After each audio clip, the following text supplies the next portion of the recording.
اب جو اس وقت موجودہ صورتحال ہے وہ رائٹ بیسڈ اور سوشل ماڈل کے اوپر سارا سسٹم چل رہا ہے. تو اسپیشل ایجوکیشنسٹ کو اپنا رول اس حوالے سے جو ہے وہ سمجھنا چاہیے کہ ان کا رول ان کی لائفس کو امپروو کرنا ہے اور ان کو اس قابل بنانا ہے کہ ان کو وہ سوسائٹی میں اور جنرل ایجوکیشن میں انکلوڈ کر سکیں. یعنی it's more about inclusion, so it's not about segregation.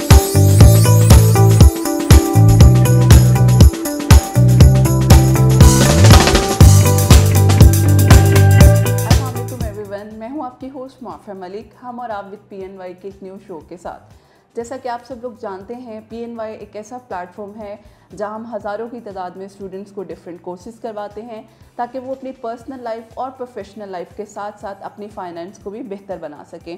PNY کا ایک پورٹ فولیو ہے PNY پنک, جس میں ہم ٹارگٹ کرتے ہیں ہماری پیاری خواتین کو کس طرح سے مردوں کے شانہ بشانہ جا کر وہ اپنے کام کرتی ہیں, اپنی پروفیشنل اور پرسنل لائف کو بیلنس لے کر چلتی ہیں اور اپنی گرومنگ کے ساتھ ساتھ اپنی فائنینس کو بھی انڈیپینڈنٹلی جو ہے وہ کر رہی ہوتی ہیں. تو ان سب چیزوں کے ساتھ ساتھ ہم اس شو میں بات کرتے ہیں کبھی ہیلتھ سے ریلیٹڈ, کبھی HR, میڈیا, ایجوکیشن, یعنی لائف کے ہر سیگمنٹ کے بارے میں بات کرتے ہیں تاکہ ہم آپ تک انفارمیشن پہنچا سکیں اور ہم بھی اس سے استفادہ حاصل کر سکیں.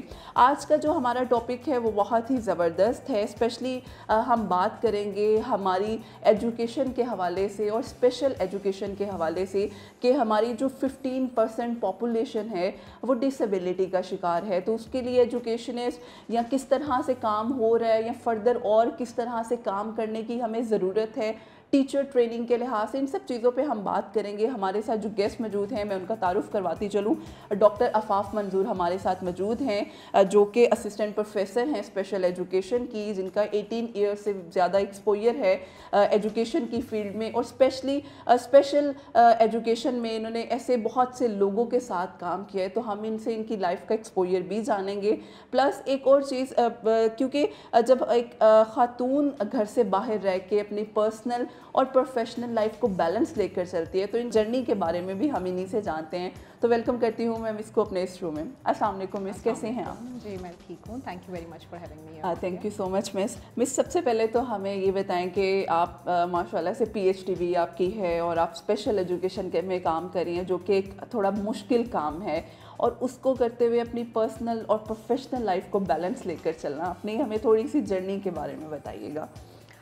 Thank you معافیہ. اور جیسے آپ نے تعارف کروایا کہ فیمیلز جو ہیں they are number of population 50%, like more than 50% کی پاپولیشن جو ہے ہماری فیمیلز کی ہے. اور سملرلی اگر ہم یہ بات کریں کہ ایک بڑی پاپولیشن آپ کی ڈسیبلٹیز کے ساتھ ہے, تو یہ وہ پوائنٹ تھا جو میرے لیے ایک انسپریشن تھا فیلڈ کے حوالے سے کہ مجھے ایسی پاپولیشن کے لیے کام کرنا ہے جو کہ ایک بڑے نمبر کے ساتھ ہے اور ان کو ہماری ضرورت ہے, اور اس فیلڈ میں کافی گیپ تھا کام کرنے کے لیے. That's why I choose the field. Rest for the personal جو ہماری ساری اچیومنٹس ہیں یا پرسنل لائف کی ایکٹیویٹیز ہیں, میں یہ سمجھتی ہوں کہ دیکھیں جو پرسنل لائف ہے وہ تو ہم سب کو جینی ہی ہے. وہ ایک ریگولر پیٹرن ہے ہماری لائف کا. وہ اللہ تعالیٰ نے ہمیں الحمدللہ وہ ایک سارے سسٹم کے ساتھ نوازا ہے کہ ہمیں پیرنٹس, فیملی, بچے, سب وہ سلسلہ جو ہے وہ چلنا ہی ہوتا ہے.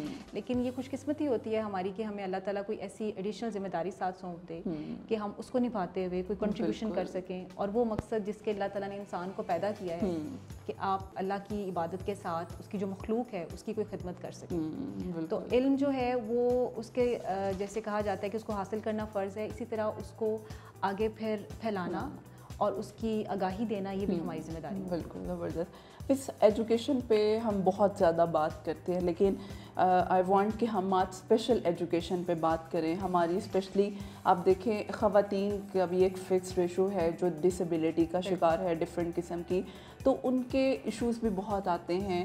اگر ہم ان کی انیشیٹیولی اسپیشل ایجوکیشن پہ بات کریں تو آپ کی کیا رائے ہے اس کے بارے میں؟ دیکھیے میں بہت جگہوں پہ بات کر چکی ہوں آلریڈی بھی اس کے اوپر, لیکن اگین وہی بات ہے کیونکہ اویئرنیس بہت لمیٹیڈ ہے اس فیلڈ کے حوالے سے. تو میں سمجھتی ہوں کہ جتنے بھی پلیٹ فارمس ہوں, آپ کے پلیٹ فارم کی ایک ڈفرینٹ آڈینس ہوگی, اس تک بھی یہ بات پہنچنی چاہیے کہ جب ہم ایجوکیشن کی بات کر رہے ہیں اور خاص طور پہ ریہیبلیٹیشن کی بات کریں پرسنز ود ڈسیبلٹیز کے حوالے سے، تو ان کی جو ریشو ہے ایجوکیشن میں وہ بہت لمیٹیڈ ہے. یعنی صرف 4 سے 5% جو بچے ہیں اسکول میں جانے کی ایج کے وہ اسکول میں جاتے ہیں. More than 95% children are out of school. اور یہ بھی ایک ریزن تھی کہ جو میرا PhD کا یعنی ریسرچ ورک تھا وہ میں نے اس کے اوپر انیشیٹ کیا. It was a difficult and challenging target for me کہ آپ آؤٹ آف اسکول بچے اور وہ بھی جو ڈسیبلٹیز کے ساتھ ہیں، یعنی ان کو ایکسیس کرنا بہت مشکل ہوتا ہے، اور خاص طور پہ جو آپ کے ریموٹ ایریاز میں بچے ہوتے ہیں. لیکن چونکہ میرا ایک ایکسپیرینس چل رہا تھا، I have been working in a school as a principle in public sector schools, اور وہ پنجاب کے مختلف ایسے علاقے تھے جیسے کہ شیخ پورہ اور قصور کے کچھ ریموٹ ایریاز تھے. وہاں میں نے جب کام کیا تو مجھے اس چیز کا شدت سے احساس ہوا کہ although we have a huge ministry and a setup for special education schools at public sector even,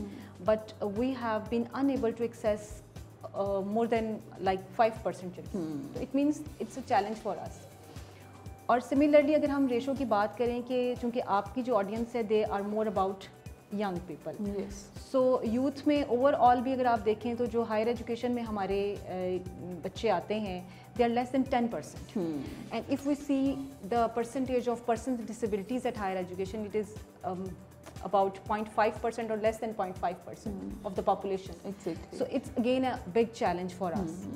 اور ظاہر ہے کہ ایک ایسا ملک جہاں پہ اتنی زیادہ آبادی جو ہے اس کے ایجوکیشن کی مسائل ہوں گے، تو ہمارے لیے ایکسیل کرنا، اکنامک جو اسٹیبلٹی ہے اس کو مینٹین کرنا، خاص طور پہ جیسے ابھی تو سسٹینیبل ڈیولپمنٹ کی بات ہوتی ہے، ہم سسٹین تو تب کریں نا اگر ہم نے وہ سارے ٹارگیٹس اچیو کر لیے. بالکل ایسے، لیکن ایٹ لیسٹ ہمیں جو اچیو ٹارگیٹس ہیں اس کو سسٹین کرنا چاہیے، لیکن ہمیں اپنے جو targets still we have to achieve ان کے اوپر بھی فوکس کرنا چاہیے. تو جو خواتین ڈسیبلٹیز کے ساتھ ہیں ان کے لیے چیلنجز 3 times ہائر ہوتے ہیں. اوکے. اور خاص طور پہ جب وہ ریموٹ ایریا میں ہوں، دیکھیں ہم ایک بڑے شہر میں رہ رہے ہیں، لاہور از اے بگ سٹی، یہاں پہ اپرچونیٹیز، اویئرنیس، آپ کے پاس مواقع زیادہ ہیں. یہاں پہ ہماری بہت ساری ایسی خواتین جو ڈسیبلٹیز کے ساتھ ہیں، ماشاء اللہ they are doing so well, they are engaged in many professions. اب تو یہ جو سوشل میڈیا کے تھرو ارننگ ہے، they are also engaged in. لیکن جو ایسے ایریاز ہیں جو ریموٹ ایریاز ہیں جہاں پہ فیمیلس کے لیے ایکسیس کرنا بہت مشکل ہے، یعنی ان کے لیے اور بہت سارے سوسائٹی کے مسائل بھی اٹیچ ہو، تو they have a huge problem. یعنی ان کی ساری زندگی ایک بچپن سے لے کے، یعنی جب ایک بچہ ہوتی ہے گرل تب سے لے کے ٹوورڈ شادیوں کے ایشوز ہوتے ہیں. بالکل. ہمیں یہ تو مطلب ایک اوور آل اس پہ کام کیا جا رہا ہے. اب جس طرح سے کچھ ادارے ہیں جو کہ اس چیز پہ کام بھی کر رہے ہیں، لیکن وہاں پہ آلریڈی ٹیچرس ہیں. جس طرح سے ماشاء اللہ کہ آپ کا ایکسپوجر ہے اور آپ کی یہ فیلڈ تھی کہ آپ اسپیشل ایجوکیشن کے ساتھ ٹیکل کر رہی ہیں پہلے سے. کچھ ٹیچرز ایسے ہیں جنہوں نے پریویسلی کوئی ٹریننگس نہیں لی ہیں اور انہیں نہیں پتا کہ how we can tackle with that person, کیونکہ وہ اسپیشل ہیں، ان کی اسٹریٹجیز ذرا ڈفرینٹ ہوتی ہیں. تو اس حوالے سے آپ کیا کہیں گے جو ٹیچرس کو لایا جاتا ہے ان کے لیے پرائر ٹریننگ کتنی ضروری ہے؟ جی، جو ٹیچرس ٹریننگ ہے اس کی تو امپورٹنس بہت زیادہ ہے، کیونکہ دیکھیں جو ٹیچر ہے نا، ہی از دا مین ایجنٹ اور actor for all the education system. یعنی جہاں بہت سارے اور ریسورسز آپ کو جنریٹ کرنے ہوتے ہیں وہاں ٹیچر کا رول بہت زیادہ امپورٹنٹ ہے. اور ہم جتنی بھی ریسرچز دیکھتے ہیں، جتنی بھی اسٹڈیز دیکھتے ہیں، آپ نیشنل دیکھ لیجیے، انٹرنیشنل دیکھ لیجیے، وہاں پہ جو گیپس آتے ہیں وہ ٹیچرس کی رول کی وجہ سے آتے ہیں. اب ٹیچرس کی جو ٹریننگ ہے یہ ایک بڑا ایشو ظاہر ہے اس حوالے سے، جیسے آپ نے پوائنٹ آؤٹ کیا کہ بہت سارے ٹیچرس کو یہ پتہ ہی نہیں ہے کہ جو ڈائیورس رینج ہے اسٹوڈنٹس کی ان کو کیسے انکلوڈ کرنا ہے. When I am talking about diverse range, it doesn't mean that it is only about disabilities. So there are different kind of diversity.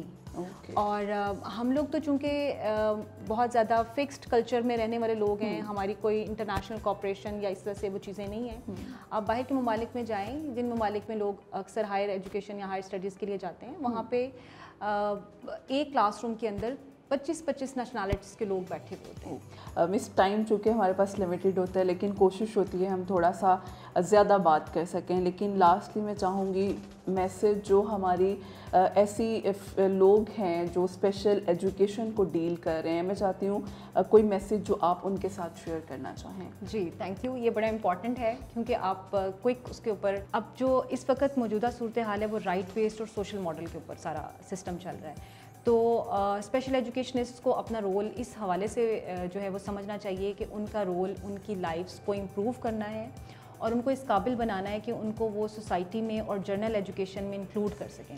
یعنی اٹس مور اباؤٹ انکلوژن.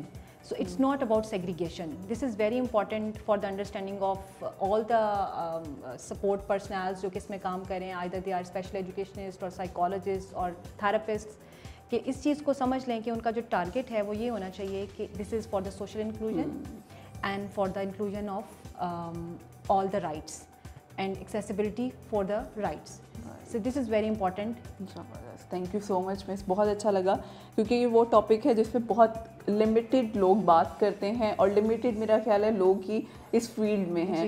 تو اگر ہم اس فیلڈ کو ایک ایز اے نارملی, کیونکہ ہم ایک بڑا اوور ویلم کر دیتے ہیں, پتہ نہیں اسپیشل ہیں تو کیا ہو جائے گا, ہم ان کے ساتھ سروائیو نہیں کر سکتے. ایسا بالکل نہیں ہے کہ اگر اللہ تعالیٰ نے انہیں اسپیشل کوئی ڈسیبلٹی دی ہے تو اس کے ساتھ کوئی نہ کوئی کیپیبلٹیز بھی ان کے اندر ہوتی ہیں, چیریٹی میں سے ان کو نکالنا ہے. ایگزیکٹلی, تو ہم اس چیز پہ کام کر سکتے ہیں, وہی بینگ ایز اے نیشن.